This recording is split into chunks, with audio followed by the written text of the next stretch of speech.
So, today, let's talk about a man who was pushed right to the very edge of society, but who came back to, well, right the very soul of a new nation. We're talking about the incredible story of Dr. B.R. Ambedkar, the main architect of India's constitution. Okay, let's set the scene. The year is 1901. Imagine a dusty little railway station, and there's a 10-year-old boy, his name is Bimro, waiting with his siblings. They've been stuck there for hours, just waiting for their father. And as the sun starts to set, you can just feel that anxiety starting to creep in. So the station master comes over, and at first he's all friendly and concerned. He sees these well-dressed kids and just assumes they're from a high-caste family. But then, the moment he finds out they're Mahars, a caste considered untouchable, everything changes. That smile, it just disappears. He literally turns his back on them and walks away, leaving them completely alone. Then, things get worse. The local cart drivers, one by one, they all refuse to take them. They're afraid of being polluted just by their presence. Finally, one guy agrees, but there's a catch, and it's a cruel one.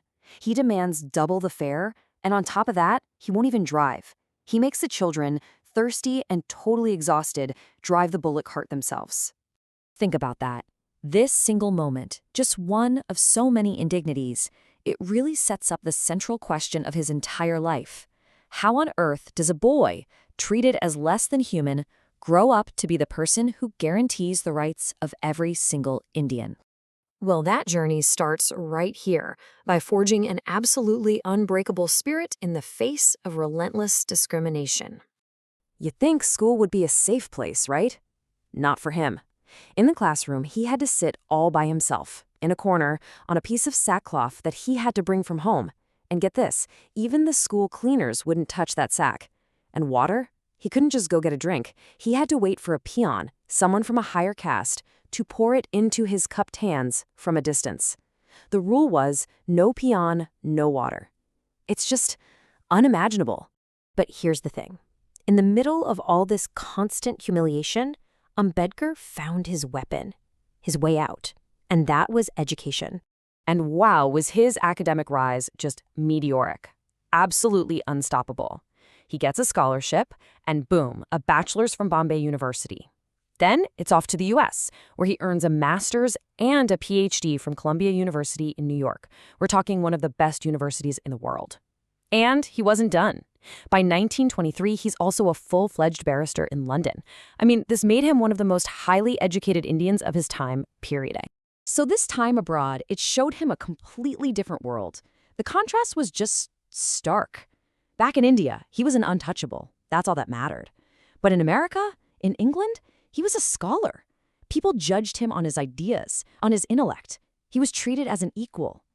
You can imagine how that experience of real freedom totally sharpened his vision for what India could be.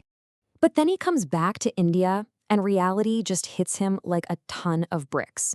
He gets this really high-level job, military secretary in Baroda. You'd think that would command some respect? Nope. His own staff would literally throw files and papers onto his desk just to avoid touching him. The office peon wouldn't even give him a glass of water. All those degrees from Columbia and London, they meant nothing against this solid wall of prejudice. This was it. This was the turning point. He realized, it's not enough for him to succeed. He had to fight for everyone. He had to become a voice for the millions who were silenced. And that leads us to 1927 and the Mahad Satyagraha. So here's the situation. There's a public water tank. By law, Dalits were allowed to use it. But in reality, the local upper caste community just wouldn't let them.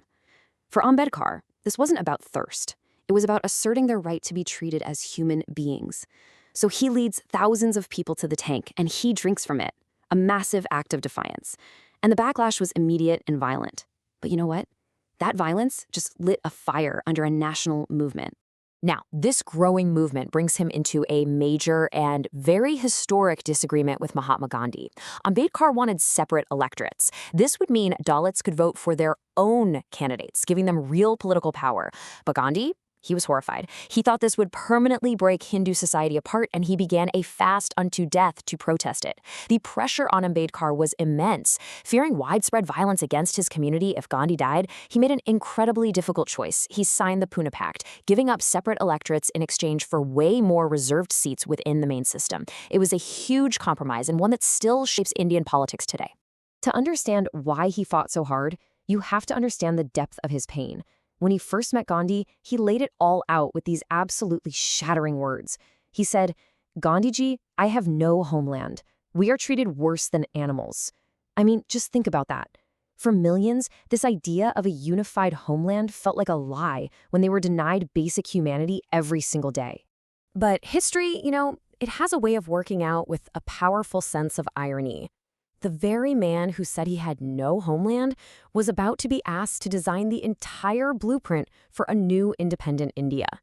So he becomes the chairman of the Constitution's drafting committee, and the task ahead of him was just monumental. To create the best possible framework for a country as incredibly diverse as India, he and his committee didn't just wing it. They meticulously studied the constitutions of more than 60 different countries, taking the best ideas from all over the world. And the constitution they created? It was nothing less than the culmination of his entire life's work. First, and maybe most importantly, he enshrined Article 17. This didn't just discourage untouchability, it abolished it, making it a crime. He championed fundamental rights for every single citizen, built in a system of reservations for marginalized communities, fought for equal rights for women, and guaranteed the freedom for every person to practice their own faith. It's just an incredible full-circle moment when you think about it. The little boy who couldn't get a sip of water now made sure that the river of justice could flow for everyone in India. But even after writing the Constitution, his work wasn't done. His legacy is something that continues to challenge and inspire people to this day. And in 1956, he finally made good on a promise he'd made years before. See, for him, the caste system was so deeply woven into Hinduism that he felt he could never truly be free within it. So he sought one final act of liberation. He converted to Buddhism.